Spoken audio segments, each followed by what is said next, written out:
Hello everyone, welcome to the Physics Wallah के इस platform पे आप सभी लोगों का स्वागत है। मेरा नाम है शुभम अग्निहोत्री और आज मैं फ़िज़िक्स में हमारी फर्स्ट यूनिट एंड डायमेंशंस में errors in the measurement of physical quantities इस टॉपिक पर हम बात करने वाले हैं। हम इस टॉपिक को इसकी जो बेसिक थ्योरी है, ठीक है, डिस्कस करेंगे। एरर्स हैं, उनका क्या सिग्निफिकेंस है। इसके अलावा कुछ इंपॉर्टेंट फार्मूलाज जो इस चैप्टर में आते हैं, जैसे कि जब हम दो फिज़िकल क्वांटिटीज़ को ऐड करें, सब्ट्रैक्ट करें, मल्टीप्लाई करें, डिवाइड करें या उनकी पावर में उनको जब हम एक्सप्रेस करते हैं तो कैसे हम उन्हें उनकी एरर्स को या फ्रैक्शनल एरर्स को लिख पाते हैं। इन फार्मूलेज की मदद से हम जो भी क्वेश्चंस हैं उनको सॉल्व कर सकते हैं। ये वीडियो अगर आप देखते हैं या ये क्लास आप अटेंड करते हैं तो आपको बेसिक थ्योरी के बारे में काफ़ी आइडिया हो जाएगा। साथ ही साथ वो सारे इंपॉर्टेंट फार्मूलेज और वो पॉइंट्स आप कवर कर पाएंगे जो कि आपको इस चैप्टर के क्वेश्चंस को करने में हेल्प करेंगे। ओके, हम स्टार्ट करते हैं। जैसा कि टॉपिक का नाम है errors in the measurement of physical quantity, यानी कि जब भी हम किसी फिजिकल क्वांटिटी को मेजर करते हैं तो उसमें कुछ ना कुछ एरर आती ही है ना। जैसे आपने अपने स्कूल में जब एक्सपेरिमेंट परफॉर्म किए होंगे, सपोज़ आपने कोई मास मेजर किया होगा, कोई लेंथ मेजर की होगी, तो आप कभी भी वहाँ पे आपने देखा होगा कि आप एक रीडिंग नहीं लेते थे, आप मल्टीपल रीडिंग्स लेते थे, 5, 6 या कभी कभी 10 रीडिंग्स तक भी आप लेते थे। क्यों ऐसा होता है? क्योंकि हर रीडिंग में कुछ ना कुछ एरर आती है, ठीक है। तो हम क्या करते हैं, उस एरर को, उस जो भी हमारी रीडिंग्स आई हैं उन सब का हम एवरेज ले लेते हैं और हम बता देते हैं कि ये हमारी एवरेज वैल्यू होगी, ठीक है। सपोज़ हम इस चीज़ को एग्जांपल से समझते हैं कि हमारे पास एक इलेक्ट्रिक सर्किट है, ठीक है, और हमें उसमें करंट को मेजर करना है। करंट को मेजर करने के लिए हम लोग कौन सा डिवाइस यूज़ करते हैं? Ammeter. और एम मीटर को हम लोग हमेशा सीरीज़ में कनेक्ट करते हैं जो भी हमारा सर्किट है उसमें। सपोज़ ये मेरा एम मीटर, ये एम मीटर की स्केल है। इस स्केल में लगा ये यहाँ पर एक पॉइंटर, ठीक है, और मैंने यहाँ कुछ डिवीजन बना दिया एम मीटर के, ऐसे ऐसे कुछ डिवीजन बना दिए। ये एम मीटर की स्केल है, ठीक है। अब क्या होता है, जब ये करंट फ्लो होता है तो ये एम मीटर में ये जो पॉइंटर इसका डिफ्लेक्ट होता है और हम रीड करके बता पाते हैं कि कितनी वैल्यू आई। तो सपोज़ आप अपने लैब में एक्सपेरिमेंट कंडक्ट कर रहे हो, आपसे पूछा गया कि आप ये बताइए कि इस करंट की वैल्यू कितनी होगी, ठीक है। तो आपने एम मीटर में देखा, सर्किट को कनेक्ट किया, एम मीटर में देखा कि करंट की वैल्यू कितनी है, तो आपने एक रीडिंग ली, फर्स्ट रीडिंग ली। उस फर्स्ट रीडिंग को मैं कह रहा हूँ वो है I1, ठीक है। सपोज I1 मैंने रीडिंग ली, मान लीजिए वह रीडिंग आई 1.8 एम्पियर, ठीक है। अब आपने इस एक्सपेरिमेंट को दोबारा कंडक्ट किया, क्योंकि एक बार रीडिंग से नहीं, आपको कई बार रीडिंग, सपोज हमने इस एक्सपेरिमेंट में एक बार और रीडिंग ली, ठीक है। अब जब हमने इसको दोबारा कंडक्ट किया और रीडिंग ली तो हमारी वैल्यू इस बार थोड़ी सी ज़्यादा निकल के आई, 1.9 एम्पियर। थर्ड टाइम भी हमने रीडिंग ली, थर्ड टाइम कुछ वैल्यू आई 2 एम्पियर, ठीक है। फोर्थ रीडिंग ली तो थोड़ी सी वैल्यू बढ़ी 2.1, और फिफ्थ टाइम जब हमने फिफ्थ रीडिंग ली, जिसे हम I5 से डिनोट कर रहे हैं, वो 2.2 एम्पियर। अब ये क्या है, ये बार बार रीडिंग्स ये कैसे चेंज हो रही, ठीक है। तो कुछ ना कुछ एरर आ रही है इस सिस्टम में, कुछ ना कुछ एरर आ रही है। अब ये एरर क्यों आ रही होगी? सपोज़ आप रीडिंग लेने गए, ठीक है। अब पैरेलैक्स एरर आप जानते हैं कि पॉइंटर को आपने, जैसे एम मीटर को देख रहे हैं तो आपने इधर से बिल्कुल स्ट्रेट ना देखते हुए, इस पॉइंटर को ना देखते हुए साइड से देख लिया। कुछ आपने रीडिंग, सपोज़ आपको 2 एम्पियर आई थी, नेक्स्ट टाइम आपने 2.1 एम्पियर बता दी, ठीक है। ऐसा भी हो सकता है कि ये जो करंट है, ठीक है, ये यहाँ पे कॉइल लगी रहती है, ठीक है, जिसे डिफ्लेक्टिंग कॉइल कहते हैं। जब ये करंट इस कॉइल में फ्लो होता है ना, तो ये अपना पॉइंटर डिफ्लेक्ट करता है। हो सकता है किसी कारण से ये ठीक से डिफ्लेक्शन शो ना कर रहा हो, ये जो आपका पॉइंट, ये जो आपका कॉइल है, ये डिफ्लेक्ट ना हो रहा हो, इससे ये पॉइंटर अटैच होता है, तो ये भी कभी कभी रीडिंग आपकी अलग अलग दे सकता है। तो एरर्स, कभी भी आप कोई भी एक्सपेरिमेंट करेंगे तो उसमें एरर्स तो आएंगी ही आएंगी। और हमने क्या किया, एक्सपेरिमेंट करके ये 5 वैल्यूज़ हमने निकाली। तो एरर क्या हो सकती है? इंस्ट्रूमेंट एरर से भी हो सकती है, या आपने जैसे बताया पैरेलैक्स एरर हो सकती है। हो सकता है कि आपने इनको रिकॉर्ड करने में भी कुछ गलती कर दी हो। अब हमें लेकिन बताना है कि करंट कितना है, तो हम ऐसा तो बताएंगे नहीं कि ऐसा करंट है, तो हम क्या करेंगे, एवरेज वैल्यू लेंगे। उस एवरेज वैल्यू को हमने I बार से डिनोट किया। अब हमने इन सबका एवरेज लिया, 1.8 प्लस 1.9 प्लस 2 एम्पियर प्लस 2.1, ठीक है, ये 2.0 है, ठीक है, 2.2 अब हमने एवरेज क्या कैसे निकालते हैं, एवरेज सबको ऐड कर देते हैं, ठीक है, और टोटल नंबर ऑफ रीडिंग, कितनी टोटल नंबर ऑफ रीडिंग है, 5 रीडिंग है, उससे डिवाइड कर देते हैं, यानी सबका सम करके नंबर ऑफ रीडिंग से डिवाइड कर दिया। हमारे पास जब हम इसको कैलकुलेट करते हैं, ठीक है, तो ये आता है 2.0 एम्पियर, ठीक है। तो अगर आप क्लास 10 तक थे तो आपने एक्सपेरिमेंट परफॉर्म किए होंगे, तो आपसे कोई पूछे कि करंट कितना, तो आप बता देंगे 2 एम्पियर। लेकिन अब हम आगे इस कहानी को आगे बढ़ाते हैं। हम आपसे कहते हैं कि नहीं, आप हर एक रीडिंग में, आपकी हर एक रीडिंग में as compared to your average reading, ये जो आई बार आएगा, ठीक है, इससे कितना यह रीडिंग कम है या ज़्यादा है, मैग्नीट्यूड में ये रीडिंग इससे कितनी ज़्यादा या कम है, यानी 1.8 एम्पियर 2 एम्पियर से कितना ज़्यादा है या कम है, उसे हम डिनोट कर रहे हैं एरर से, ठीक है। तो एरर इन फर्स्ट रीडिंग को हमने डिनोट किया, ये डेल्टा का साइन बनाया, डेल्टा I1, ठीक है। ये क्या बता रहा है, कितना डिफरेंस है पहली रीडिंग में और हमारी जो मीन वैल्यू है, ठीक है, एवरेज वैल्यू है उसमें, करंट में, इसका मॉड, क्योंकि हमें साइन से मतलब नहीं है कि 1.8 माइनस 2 कर दिया तो माइनस 0.2 आ गया, साइन से मतलब नहीं है, हमें मतलब है कि इनके बीच का डिफरेंस कितना है, उसे ही हम एरर कह रहे हैं। तो पहली रीडिंग में कितनी एरर आई, 0.2 एम्पियर, ठीक है। सिमिलरली जो दूसरी रीडिंग हमने ली, ठीक है, दूसरी रीडिंग ली 1.9, यह है 2 एम्पियर, 2.0 या 2 एम्पियर है, तो 0.1 का फ़र्क है, यानी 0.1 एम्पियर का एरर है। डेल्टा I3 इसकी मॉड वैल्यू, ठीक है, इसकी मॉड वैल्यू ये इसके बराबर ही है, तो इनमें कोई डिफरेंस नहीं है। एरर इन रीडिंग 4, उसकी एब्सोल्यूट वैल्यू, कितना डिफरेंस है, कितनी ज़्यादा या कम है, तो ये 0.1 एम्पियर ज़्यादा है, तो हमें सिर्फ उनका डिफरेंस लिखना, प्लस या माइनस नहीं लगाना यहाँ पे। फिफ्थ रीडिंग में कितना एरर है, 2.2, हमारे एवरेज जो मीन इसका निकाला हमने, इन सभी वैल्यूज़ का मीन निकाला, उसमें 2.0 एम्पियर, तो ये 0.2 एम्पियर, ठीक है। नाउ हम क्या करते हैं, हमारे पास ये सभी वैल्यूज़ आ गई, ठीक है, इन सभी वैल्यूज़ का अब हम ले लेंगे एवरेज कैसे लेंगे, जितनी भी इंडिविजुअल वैल्यूज़ हैं इनको ऐड करेंगे, ठीक है, 0.1, 0.2, 0.1, 0.1 एम्पियर अगेन एंड 0.2, इन सबको हम ऐड करेंगे, और कितनी रीडिंग्स हैं, 5 रीडिंग्स हैं। तो अब हमने इन सभी एरर्स का क्या निकाला, एवरेज निकाला, डेल्टा I बार से रिप्रेजेंट किया इसको, इन सबको ऐड किया, 0.2 plus 0.1 plus 0 ampere plus 0.1 plus 0.2, और इन सबको हमने 5 से डिवाइड किया, क्योंकि नंबर ऑफ रीडिंग 5 है। यहाँ पे हमारे पास ये वैल्यू आती है, इन सबको ऐड करेंगे, 0.2, 0.2, 0.4, देन 0.1 प्लस 0.1, 0.6 हो जाएगा, 0.6 डिवाइड बाई 5, ये आएगा 0.12 एम्पियर, ठीक है। ये हमारे पास क्या आया, मीन एब्सोल्यूट एरर। ओके, अब हम बता रहे हैं इसको हम क्या कहते हैं, एवरेज वैल्यू, इसे हम कहेंगे एवरेज वैल्यू, ठीक है, और इसे हम कहते हैं मीन एब्सोल्यूट एरर, ठीक है। मीन एब्सोल्यूट एरर मतलब हमारे पास जितनी भी एरर्स आ रही थी, एब्सोल्यूट एरर आ रही थी, उन सबका मीन है, पहली रीडिंग में जो एरर आई, और इसी तरह से दूसरी, तीसरी, चौथी, पांचवी, जितनी भी रीडिंग्स में जो भी एरर्स आई उन सबका मीन है, इसे हमने लिखा mean absolute error, mean of absolute error, ठीक है।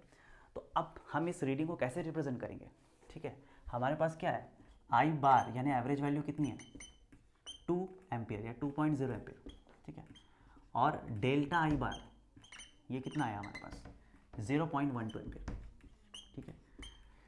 तो हमें अगर सर्किट में करंट बताना है इस एक्सपेरिमेंट के बाद, तो हम रिपोर्ट करेंगे कि हमारे पास सर्किट में करंट है आई बार यानी average value plus minus mean absolute error, यानी कि हम इसे रिप्रेजेंट करेंगे 2.0 एम्पियर प्लस माइनस 0.12 एम्पियर, इसे हम इस तरीके से रिप्रेजेंट करेंगे, ठीक है। अब देखिए,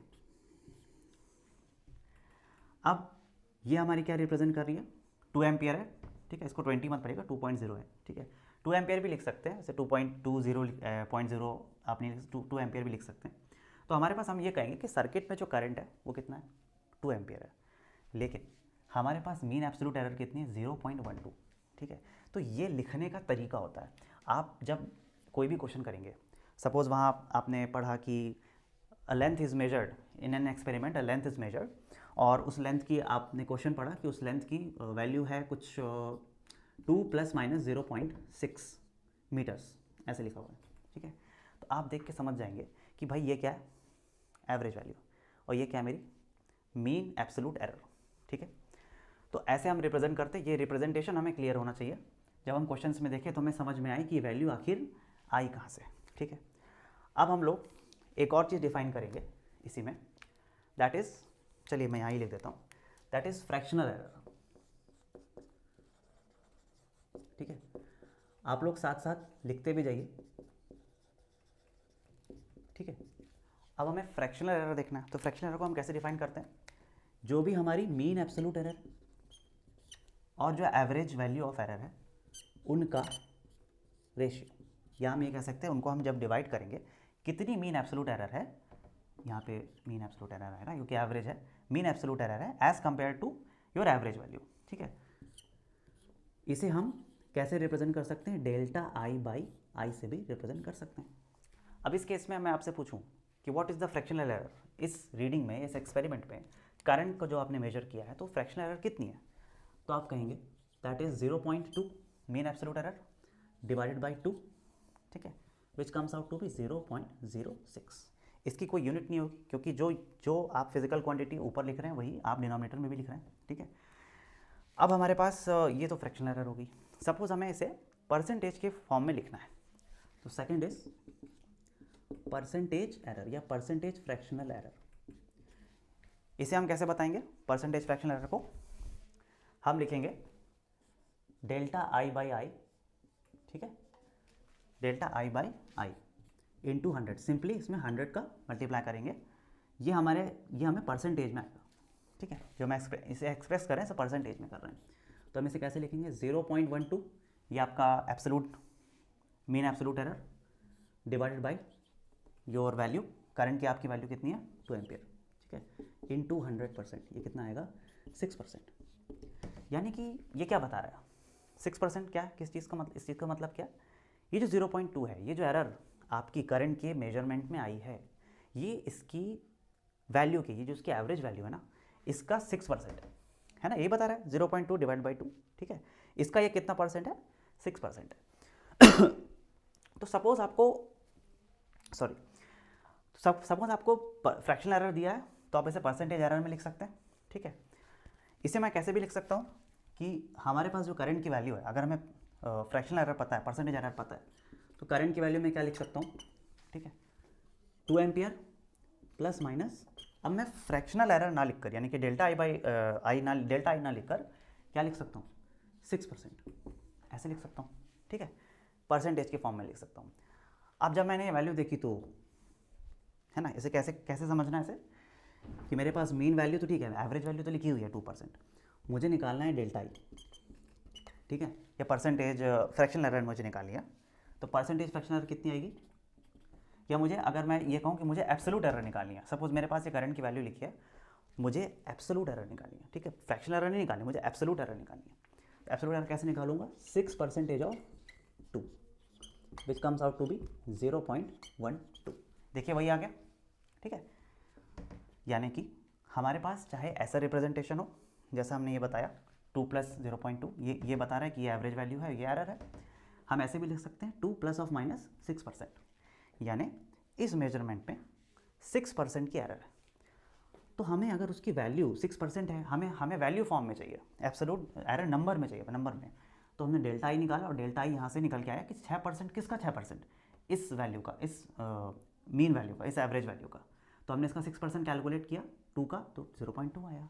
यानी हम लिख सकते हैं कि जो हमारे पास इस एक्सपेरिमेंट में जो करंट होगा, अगर हम उसे एब्सोल्यूट एरर की फॉर्म में लिखना चाहें तो 2 प्लस माइनस 0.12 एम्पियर। ओके, तो हम परसेंटेज फॉर्म में भी लिख सकते हैं और एब्सोल्यूट एरर के फॉर्म में भी लिख सकते हैं। ठीक है, क्लियर है। तो ये सारा रिप्रेजेंटेशन है, ये रिप्रेजेंटेशन आपको पहले तो क्लियर होना चाहिए, तभी हम आगे बढ़ पाएंगे। ओके, तो इसको आई होप आप लोग ने साथ साथ नोट भी कर लिया होगा। ठीक है, अब हम इससे पहले कि आगे बढ़ें, ठीक है, तो अब मैं आपसे एक सवाल पूछता हूँ। ठीक है, सपोज आपने क्या किया, आपके पास एक रेक्टेंगल है या रोम्बस है, कुछ भी ऐसा एक 4 साइड का सपोज रेक्टेंगल। ठीक है, आपने इसकी लेंथ नापी और जब आपने इसकी लेंथ नापी तो ये लेंथ निकल के आई 4 ± 0.3 सेंटीमीटर। ऐसे लेंथ आपको दी हुई है। आप जब भी आपको ऐसा दिया होगा, आप रिप्रेजेंटेशन आपको क्लियर है। इसका मतलब क्या है, ये इसकी मीन वैल्यू है और ये 0.3 क्या है, एब्सोल्यूट एरर है, यानी इसके मेजरमेंट में एरर है। ये है इसकी ब्रेड्थ यानी इसकी चौड़ाई। जब इसकी ब्रेड्थ हमने नापी तो वो आई 2 ± 0.2 सेंटीमीटर। मैं अपने मन से कोई वैल्यू ले रहा हूँ। अब मैं आपसे पूछता हूँ, आप ये बताइए, जब आप इसका पेरीमीटर कैलकुलेट करें, सपोज आपको लेंथ और विड्थ में जो ब्रेड्थ दी हुई है इसके बारे में जानकारी है, अब आपसे मैं पूछ रहा हूँ इसका पेरीमीटर कितना होगा, तो आप पेरीमीटर कहेंगे कि that will be 2 twice of length plus width. ठीक है, तो अब इस लेंथ के मेजरमेंट में तो एरर है। ठीक है, खाली 4 सेंटीमीटर लिखा होता तो बात अलग थी। अब क्या लिखा, 4 ± 3 सेंटीमीटर, यानी कि इस लेंथ की वैल्यू क्या हो सकती है, कुछ रेंज में वैल्यू आ रही है कि 4.3 सेंटीमीटर भी हो सकती है और 3.4 माइनस 0.3 यानी कि 3.7 सेंटीमीटर भी हो सकती है। अब हम जो वैल्यू दे रहे हैं वो एक रेंज में दे रहे हैं, तो हमारे पास इसमें एरर है और ब्रेड्थ में भी एरर, तो क्या हमारे पास पेरीमीटर में वो एरर रिफ्लेक्ट नहीं होगी, ज़रूर होगी। ठीक है, नेक्स्ट हमारे पास एरिया है, एरिया भी तो होता है लेंथ इंटू विड्थ। तो आप ये बताइए, जो एरिया है उसमें भी क्या ये एरर रिफ्लेक्ट नहीं होगी, बिल्कुल होगी। यानी कि अगर हमारे पास ऐसी फिजिकल क्वांटिटीज़ हैं जिन्हें हमने एक्सपेरिमेंट के थ्रू मेजर किया है, अब हम एक थर्ड फिजिकल क्वांटिटी को उससे रिप्रेजेंट कर रहे हैं, तो उनमें भी एरर तो आएगी ही आएगी। ठीक है ना, उनमें भी एरर आएगी, लेकिन ये एडिशन भी हो सकता है, सब्ट्रैक्शन भी हो सकता है, मल्टीप्लिकेशन भी हो सकता है कुछ ना कुछ पावर लगी हो। ठीक है, कुछ ना कुछ पावर लगी हो। तो अब हमें देखना है, ठीक है, कि हमारे पास ये एरर कैसे प्रोपोगेट हो रही है, यानी लेंथ और विड्थ में जो एरर आ रही है वो एरिया में कैसे प्रोपोगेट हो रही है। तो नेक्स्ट हेडिंग हम लोग डालेंगे प्रोपोगेशन ऑफ एरर, यानी कि आप इसे कह सकते हैं कि अगर दो फिजिकल क्वांटिटीज़ में एरर है तो वो तीसरी फिजिकल क्वांटिटी जो उनके एडिशन, सब्ट्रैक्शन, मल्टीप्लिकेशन, डिवीजन किसी से भी बनी है उसमें वो एरर कैसे रिफ्लेक्ट होगी या प्रोपोगेट होगी। तो प्रोपोगेशन ऑफ एरर्स। अब ये रिजल्ट्स कुछ हमारे पास इंपॉर्टेंट है, यहीं से क्वेश्चन बनते हैं। ठीक है, तो मेरे पास एक फिजिकल क्वांटिटी है सपोज ए, उसको मैंने मेजर किया, उसकी कुछ एवरेज वैल्यू आई प्लस माइनस इसकी कुछ एब्सोल्यूट एरर आई उसमें। एक और फिजिकल क्वांटिटी है बी, उसको मैंने मेजर किया और उसमें कुछ ना कुछ एब्सोल्यूट एरर भी आई, मैंने ऐसे रिप्रेजेंट कर दिया। ठीक है, फर्स्ट केस है अगर उनका एडिशन हो रहा हो तो, यानी कि मेरे पास एक ऐसी फिजिकल क्वांटिटी हो, ठीक है, जो इनके एडिशन से आ रही है, तो उसमें कितनी एरर आएगी, यानी इस y में कितनी एरर आएगी। ठीक है, यानी मुझे डेल्टा y कैलकुलेट करना है, एब्सोल्यूट एरर इन y। ठीक है, तो आप डिफरेंशिएशन की हेल्प से भी, सिंपल डिफरेंशिएशन की हेल्प से भी बता सकते हैं, और आप ऐसे भी सोच सकते हैं कि अगर a में कुछ एरर आई है और b में कुछ एरर आई है, तो y में जो एरर आएगी, एब्सोल्यूट एरर आएगी, वो इन दोनों को ऐड करने पे ही आएगी, है ना, delta a plus delta b। ठीक है, तो हम यहाँ ये लिख सकते हैं कि यहाँ पे जब एडिशन हो रहा होगा तो जो हमारे एब्सोल्यूट एरर्स हैं they will get added. Okay, तो हम इस क्वांटिटी को कैसे रिप्रेजेंट करेंगे फाइनली, हमेशा याद रखेंगे कभी भी जब आपको एडिशन हो, अगर कोई भी फिजिकल क्वांटिटीज़ दो फिजिकल क्वांटिटीज़ के एडिशन से बन रही है तो हमने कैसे रिप्रेजेंट करेंगे। सबसे पहले हम क्या करेंगे, ए और बी यानी उनके एवरेज वैल्यू को ऐड करेंगे, प्लस माइनस उनके एब्सोल्यूट एरर्स को भी ऐड कर देंगे, यानी delta A plus delta B. समझ रहे हैं, ए और बी, अगर हमसे पूछता वाई है ए प्लस बी, ठीक है, आपको एरर वगैरह कुछ नहीं दिया होता तो आप क्या कहते हैं, वाई क्या है, स्मॉल ए प्लस स्मॉल बी। ठीक है, ये इसकी एवरेज वैल्यू है, लेकिन इस बार हमें एरर भी दी हुई है, स्मॉल डेल्टा है स्मॉल डेल्टा बी। हमने यहाँ से देखा कि जब भी एडिशन का केस होगा तो उनके एब्सोल्यूट एरर्स ऐड हो जाएंगी, तो हमने ऐड कर दी, यहाँ तक done. Okay, next case subtraction, यानी कि क्या हो रहा है, माइनस हो रहा है। अब हमें एक ऐसी फिजिकल क्वांटिटी है y, ठीक है, जो इन दोनों के सब्ट्रैक्शन से आ रही है, मुझे बताना है कि इसकी एब्सोल्यूट एरर कितनी होगी। तो मैंने जैसे यहाँ डिफरेंशिएशन की हेल्प से किया था, अगर मैं मैथमेटिकली जाऊँ तो differentiation of y is equal to differentiation of a, और यहाँ पे लिखा माइनस डिफरेंशिएशन ऑफ b, है ना। तो कितने लोगों को लगता है ये सही होगा। आप ये बताना चाह रहे हैं कि अगर a में कोई एब्सोल्यूट एरर है और b में कोई एब्सोल्यूट एरर है जो कि डेल्टा ए डेल्टा b है, अगर ये सपोज मैं कहता हूँ इक्वल हो जाए, तो आप ये कहना चाह रहे हैं जो तीसरी फिजिकल क्वांटिटी जो इनको माइनस करके आ रही है उनकी एब्सोल्यूट एरर्स माइनस हो जाएंगी, यानी अगर वो इक्वल है तो ज़ीरो हो जाएगी। कैसा हो सकता है? मैथमेटिकली तो ऐसा आ रहा है, बट फिजिकली ऐसा नहीं हम कह सकते, ठीक है। तो अगर हम फिजिक्स के हिसाब से रिजल्ट लिखेंगे तो हमें लिखना चाहिए कि जो डेल्टा वाई है वो delta A plus delta B आएगा। ये इंपॉर्टेंट पॉइंट है कि इन केस ऑफ सब्सट्रैक्शन, ठीक है, इन केस ऑफ सब्ट्रैक्शन आप एवरेज वैल्यूज़ को तो माइनस करते ही करते हैं, प्लस आप क्या करते हैं, हमारे पास जो भी एब्सोल्यूट एरर्स हैं उन्हें आप ऐड कर दें। तो चाहे एडिशन हो चाहे सब्ट्रैक्शन हो, हमेशा आपकी एवरेज वैल्यू जो एब्सोल्यूट एरर्स हैं वो ऐड ही होंगी, ठीक है। तो आप इस पॉइंट को लिख लीजिएगा अब नोट लगा के, इन केस ऑफ एडिशन और इन केस ऑफ सब्सट्रैक्शन, ठीक है, absolute error will always get added, हमेशा ऐड ही होंगी वो, ठीक है।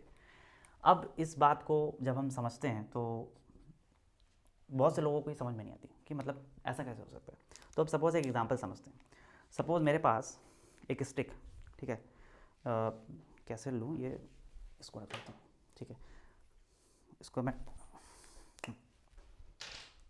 मेरे पास एक स्टिक है, ठीक है, इस स्टिक की लेंथ ज़्यादा है और मेरे पास ये दूसरी स्टिक है सपोज़, ठीक है, इसकी लेंथ क्या है, कम है, ठीक है, जैसे हम ये देख रहे हैं इनकी लेंथ क्या है, कम है, ओके। तो अगर इसकी लेंथ ज़्यादा है, ठीक है, तो मैंने इसे रिप्रेजेंट किया, सपोज़ मैंने इसे मेजर किया और इसकी लेंथ कुछ आ रही है, जब मैंने मेजर किया तो 4, इसकी लेंथ आ रही है 4 प्लस माइनस 0 पॉइंट आप ले सकते हैं 3 सेंटीमीटर, ठीक है। यानी कि हम ये कह सकते हैं कि इसकी जो मैक्सिमम वैल्यू आ रही होगी वो कितनी आ रही होगी, 4.3 सेंटीमीटर, और इसकी मिनिमम वैल्यू कितनी आ रही होगी, यानी कि कुछ रेंज बता रहे हैं, ठीक है। इसकी मिनिमम वैल्यू कितनी आ रही होगी, 3.1 सेंटीमीटर। अब मेरे पास ये दूसरी स्टिक है, ठीक है, मैं इन दोनों की लेंथ को कंपेयर करना चाहता हूँ या माइनस करना चाहता हूँ, ठीक है। इसकी लेंथ आपने सपोज़ मेजर की और ये आ रही है 3 प्लस माइनस 0.1 सेंटीमीटर्स, या सेंटीमीटर्स ले लेता हूँ, ठीक है। अब इसका क्या हो सकता है कि भाई इसकी कुछ मैक्सिमम लेंथ आएगी, यानी कि 3.1 सेंटीमीटर यहाँ तक आ रहा होगा, या फिर ये यहाँ तक जाएगा, ये मिनिमम, यानी इसकी मैक्सिमम लेंथ ये हो सकती है, मिनिमम लेंथ कितनी हो सकती है, 2.9 दिख रहा है वहाँ से, ठीक है, 2.9 सेंटीमीटर, ये 2.9 लिखा है, ये 3.1 लिखा है, ये किसकी है, ये इस वाली स्टिक की मैक्सिमम मिनिमम लेंथ है 3.1, और ये इस स्टिक की मैक्सिमम या मिनिमम लेंथ है, ठीक है। कुछ रेंज हमें मिलती है, ठीक है। अब मैं आपसे कहता हूँ कि आप मुझे L1 माइनस L2 बताइए, यानी कि इनकी रेंज जो भी हमारी L1 माइनस L2 है, ये दोनों वैल्यूज़ किसी ना किसी रेंज में, इसका आप मुझे मैक्सिमम वैल्यू बताइए, मिनिमम वैल्यू बताइए। तो आप कहेंगे इनके बीच का जो डिफरेंस है, ठीक है, इनके बीच का जो डिफरेंस है ये मैक्सिमम कब होगा, जब हमारे पास, हम क्या कर रहे हैं, ये L1 है, ठीक है, इसको मैं ब्लू से रिप्रेजेंट कर देता हूँ L1, और हमारे पास ये L2, जब इनकी वैल्यूज़ के बीच का जो, अभी देखिए 4.3 सेंटीमीटर है, ये मैक्सिमम, मतलब L1 की वैल्यू जब मैक्सिमम होगी और L2 की वैल्यू जब मिनिमम होगी, तब इनके बीच का जो डिफरेंस है वो आएगा, मैक्सिमम आएगा। कैसा आएगा, 4.3 सेंटीमीटर मैक्सिमम वैल्यू, और ये वैल्यू कितनी, -2.9, कितनी आएगी, अगर हम कैलकुलेट करेंगे तो it will come out to be 22.9 and 43, that is 1 है ना, सही है ना, 1.4 सेंटीमीटर्स, ओके। सिमिलरली मैं आपसे पूछूं L1 माइनस L2 की मिनिमम इनके बीच का डिफरेंस मिनिमम कब होगा, तो आप बताएंगे कि जब इसके, ये जो हमारे L1 है ये मिनिमम हो और L2 क्या हो, मैक्सिमम हो, ठीक है, तब इनके बीच का डिफरेंस मिनिमम आएगा। तो ये कितनी वैल्यू होगी, 3.7 centimetre minus 3.1 centimetre, which comes out to be 0.6 centimetre, ठीक है। तो यानी हम ये कह सकते हैं L1 माइनस L2 की मैक्सिमम वैल्यू 1.4 है, L1 माइनस L2 की मिनिमम वैल्यू 0.6 सेंटीमीटर। अब हम आते हैं थ्योरी पे हमने क्या बताया कि कभी भी दो क्वांटिटीज़ का जब हम सब्ट्रैक्शन कर रहे होते हैं तो हमें उनकी एब्सोल्यूट वैल्यूज़ को सब्ट्रैक्ट कर देना चाहिए, और जो हमारी एवरेज वैल्यू को सब्ट्रैक्ट कर देना चाहिए, और जो एब्सोल्यूट एरर है उन्हें ऐड कर देना चाहिए। तो अब हम अगर L1 माइनस L2 को लिखेंगे तो हम क्या लिखेंगे, हमने A माइनस B लिखा, ठीक है, A माइनस बी मतलब हमारे पास 4 माइनस 3 लिखेंगे, 4 माइनस 3, ठीक है, प्लस माइनस इनके एब्सोलूट एरर कितने, 0.3 और 0.1, तो इनको हम क्या करेंगे, ऐड कर देंगे। ठीक है, अब देखिएगा 4 - 3 1 आया, 1 प्लस माइनस 0.4, यानी कि L1 - L2 की अब हम कहें इसकी रेंज कितनी होगी, रेंज इसकी मैक्सिमम वैल्यू कितनी होगी 1.4, 1 प्लस 0.4 1.4, और मिनिमम वैल्यू कितनी होगी 0.6।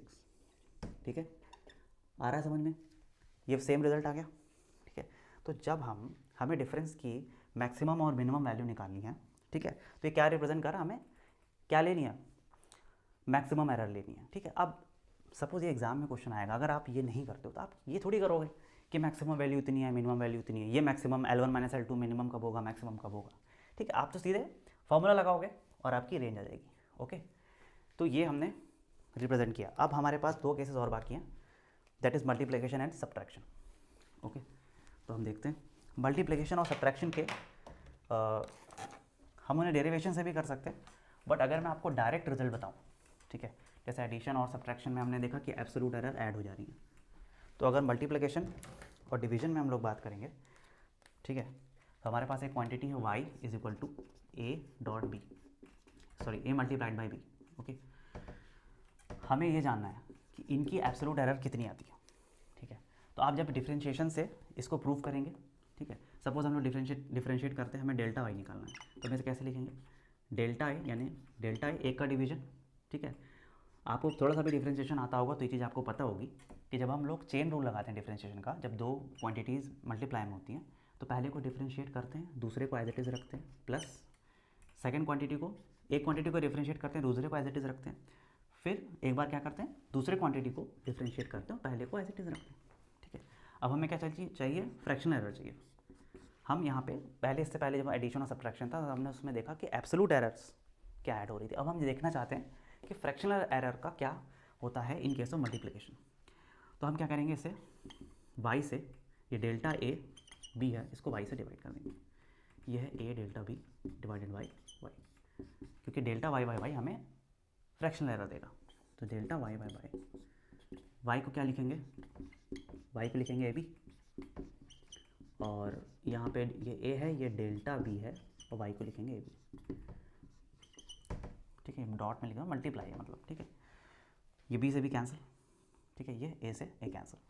तो हम इसे अगर रीअरेंज करें, क्या लिख सकते हैं कि जो फ्रैक्शनल एरर है इन केस ऑफ मल्टीप्लिकेशन वो क्या हो रही है, ऐड हो जा रही है, delta a by a plus delta b by. आप इस बात को ध्यान रखेंगे कि जब एडिशन या सब्ट्रैक्शन हो रहा था तब हम लोग एब्सोल्यूट एरर्स को ऐड कर रहे थे, लेकिन जब हम मल्टीप्लिकेशन कर रहे हैं तो हम लोग फ्रैक्शनल एरर्स को ऐड कर रहे हैं। सिमिलरली जब डिवीजन का, जब हम डिवाइड करते हैं 2 क्वांटिटीज़ को, a डिवाइडेड बाई b, ठीक है, अगर a में कुछ एरर है, b में कुछ एरर है, ठीक है, हमें यहाँ पे हमने जो रिप्रेजेंटेशन किया है हमें स्मॉल a से लिखना चाहिए था। ठीक है, आप समझ सकते हैं कि ये ab है, बट a में कुछ एरर है, b में कुछ एरर है। ठीक है, तो जहाँ भी इसे मैं स्मॉल से अगर कर लूँ, ठीक है, इस रिज़ल्ट को हमें स्मॉल से लिखना चाहिए था, क्योंकि a और b तो क्वांटिटीज़ है। ठीक है, ये इसकी जो वैल्यू आएगी delta a by A plus delta b by B, यानी फ्रैक्शनल एरर a में कितनी आई प्लस फ्रैक्शनल एरर b में कितनी आई, उन दोनों को हम ऐड कर देंगे तो हमें y में जो फ्रैक्शनल एरर है वो आ जाएगी। ठीक है, सिमिलरली जब हम डिवाइड भी कर दें, ठीक है, तो डिफरेंशिएशन रूल लगाएंगे, बट आप इसमें सिंपल रिजल्ट को याद रखिए कि जब भी डिवीजन भी करते हैं, जो फ्रैक्शनल एरर्स होते हैं, a में जितनी फ्रैक्शनल एरर है वो कितनी होगी, डेल्टा a बाई है, और b में जितनी फ्रैक्शनल एरर है वो क्या होगी, डेल्टा b बाई बी। ये दोनों हमारी ऐड हो जाएंगी। ठीक है, तो ये 2 केसेस हैं, डिवीजन में और मल्टीप्लिकेशन में हमारी जो फ्रैक्शनल एरर्स हैं वो ऐड हो जाते हैं। ओके, सो 4 केसेस हमने देखे, addition, subtraction, multiplication and division. ठीक है, इसका मैं प्रूफ आपको नहीं कर रहा क्योंकि ये डिफरेंशिएशन से आएगा प्रूफ, आप इसे सिंपली लर्न कर सकते हैं कि जैसा मल्टीप्लिकेशन में हमने देखा था सेम टू सेम इसमें क्या आपको क्या ध्यान रखना है कि जो फ्रैक्शनल एरर्स है ना वो ऐड हो जाएंगे। ओके, अब हम लोग एक चीज़ और देखते हैं हमारे इस थ्योरेटिकल पॉइंट में, फिर हमारी थ्योरी जो है इस चीज़ की ओवर हो जाएगी। कई बार हमारे पास प्रीवियस ईयर में क्या क्वेश्चंस आते हैं कि सपोज़ हम कोई जनरल केस लेंगे कि कोई हमारे पास फिजिकल क्वांटिटी है y, ठीक है, वो a की पावर कुछ x है, या स्मॉल a भी लिख सकते हैं। ठीक है, a की पावर x लिखा हुआ है, या हम लिख सकते हैं सेकंड केस में हम लोग लिख सकते हैं कि हमारे पास कोई फिजिकल क्वांटिटी है, वो कुछ इस तरीके से है कि a की पावर p, ठीक है, b की power r, b to the power of r divided by c की पावर ऑफ q, ऐसा कुछ लिखा हुआ है। अब हमें पूछ रहा है कि बताइए एब्सोलूट फ्रैक्शनल एरर का हम इसमें रिलेशन कैसे लिख सकते हैं। तो आपको हमेशा याद रखना है कि जब भी आप फ्रैक्शनल एरर का रिलेशन लिखेंगे तो जो पावर है सबसे पहले उसे बाहर एज इट इज़ लिख देंगे और जो भी हमारी फ्रैक्शनल एरर है उसे मल्टीप्लाई कर देंगे डेल्टा ए बाई ए। यानी कि अगर ए में हमारे पास ए ऐसा दिया हुआ है, ए प्लस माइनस डेल्टा है, ठीक है, तो उसकी और ए की पावर एक्स लगी हुई है, तो हम इसकी जो भी हमारी फिजिकल क्वांटिटी जो ए की पावर एक्स से आ रही है उसमें फ्रैक्शनल एरर कितनी आएगी उस पावर को हम लोग लिख देंगे और फ्रैक्शनल एरर को मल्टीप्लाई कर देंगे। लेकिन हमारे पास यहाँ पे 3 क्वांटिटीज़ हैं ए, बी और सी, इन सब में कुछ ना कुछ एरर आ रही होगी। जैसे यहाँ पे a प्लस डेल्टा लिखा है, b प्लस डेल्टा भी लिखा है, सपोज यहाँ पे हम यहाँ लिख सकते हैं c is equal to C plus of minus delta C, small C, ठीक है। इन सब की पावर है, क्यों हमें लिखना है कि इनकी फ्रैक्शनल एरर यानी कि डेल्टा वाई बाई वाई, ठीक है, डेल्टा वाई बाई वाई क्या हो जाएगा, फ्रैक्शनल एरर क्या हो जाएगी, p मैंने power multiplied by delta A by A, ठीक है, प्लस आर, आपको क्या करना है पावर लिखनी है और फ्रैक्शनल एरर को एज इट इज़ लिख लेना, ठीक है। अब आपने यहाँ देखा क्यू लिखा, क्यू डिनोमिनेटर में, आप इसे ऊपर ले जाएंगे तो सी की पावर माइनस क्यू हो जाएगा। बट यहाँ पे आपको ध्यान रखना है कि हमेशा चाहे माइनस क्यू आए चाहे पावर में कुछ भी आए, आपको सिंपली उस पावर को लिखना है और जो भी फ्रैक्शनल एरर सी में होगी उसे लिख देना डेल्टा सी बाई सी। यानी कि इस केस में ये क्या बता रहा है, ये फ्रैक्शनल एरर को बता रहा है। इसको हम ऐसे लिखें कि डेल्टा वाई बाई वाई यानी fractional error in Y is X times of fractional errors in A, ठीक है। तो ये हमारी जनरल थ्योरी है, ठीक है। हम क्या कर सकते हैं, समराइज़ कर सकते हैं थोड़ा सा कि इन केस ऑफ एडिशन, कभी भी अगर हमारे पास एडिशन हो रहा तो आप लोग बताइए एडिशन में क्या होगा, your absolute error will get added, ठीक है। आपकी एवरेज वैल्यू भी ऐड होगी और एब्सोलूट वैल्यू भी एरर में ऐड हो जाएगी। तो आप y को कैसे लिखेंगे, a प्लस बी यानी कि उनकी एवरेज वैल्यू ऐड होगी plus of minus absolute errors will get added, ठीक है। अगर दो फिजिकल क्वांटिटीज़ का सब्ट्रैक्शन हो रहा हो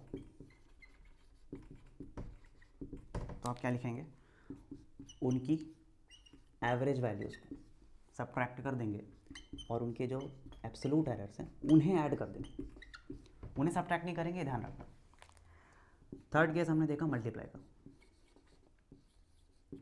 जब हमने मल्टीप्लाई के केस में हमने देखा कि जो हमारी फ्रैक्शनल एरर्स होती हैं, not absolute errors, fractional errors जो होती हैं वो क्या हो जाती हैं, ऐड हो जाती हैं, delta A by A is equal to delta B by. और जब हम डिवीजन करते हैं यानी डिवाइड, यानी कि हमारे पास एक क्वांटिटी ऐसी आ रही है, ठीक है, जो दो फिजिकल क्वांटिटीज़ के डिवीजन से आ रही है, तो भी हमारी फ्रैक्शनल एरर ऐड हो जाती हैं। ये बेसिक हमारे 4 रिजल्ट हैं, ठीक है। और फिफ्थ हमने देखा कि अगर कोई भी पावर है कि है ना, पावर के फॉर्म में हो, जैसे कि मैंने इसमें बताया ना कि a की पावर p है सपोज, है ना, a की पावर p या पावर के फॉर्म में हो, तो आपको क्या करना है, इस पावर को अलग से लिख लेना, ठीक है, और फिर आपको इस एब्सोलूट एरर जो a में आ रही है उसे लिख देना है। अगर इसके साथ मल्टीप्लाई में जैसे a की पावर p प्लस b की पावर r लिखा हुआ है तो उसे भी आपको r मल्टीप्लाई करके फ्रैक्शनल एरर को ऐड कर देना, यानी कि r में b में जो फ्रैक्शनल एरर है वो उसकी पावर से मल्टीप्लाई हो जाएगी, a की जो फ्रैक्शनल एरर है उसकी पावर से मल्टीप्लाई। डिनोमिनेटर में भी कुछ लिखा होगा तो भी आप उसे सिंपली जैसे हमने यहाँ किया ना c की पावर क्यू, आप सिंपली उसे क्या करेंगे, उसकी पावर लगाएंगे और ऐड कर देंगे, माइनस नहीं लगाएंगे यहाँ पे, ठीक है। अगर इसकी पावर 2 लिखी, सपोज यहाँ 2 लिखा है, ठीक है, तो आप लिखेंगे 2 और डेल्टा सी बाई सी जो कि फ्रैक्शनल एरर है।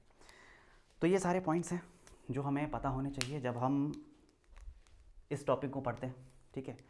जितने भी हमारे क्वेश्चन आते हैं PYQ में जब आप देखेंगे तो ज़्यादातर जो हैं वो इस टॉपिक से रिलेटेड हैं, जब हम मल्टीप्लाई, डिवाइड, ऐड या सब्ट्रैक्ट कर रहे हैं। इसके अलावा भी कुछ क्वेश्चंस बनते हैं इसमें, तो जो नेक्स्ट क्लास होगी उसमें हम इन सभी टॉपिक्स के जो भी हमने पढ़ा इस टॉपिक में, इन सब के हम क्वेश्चंस देखेंगे कि PYQ में वो कैसे आते हैं, ठीक है, और हमें उन्हें कैसे इंप्लीमेंट करना होता है, इस पूरे फॉर्मूलेस को हम लगाते हैं कैसे, ठीक है। सो आई होप आपने क्लास को एंजॉय किया होगा। Okay, thank you very much.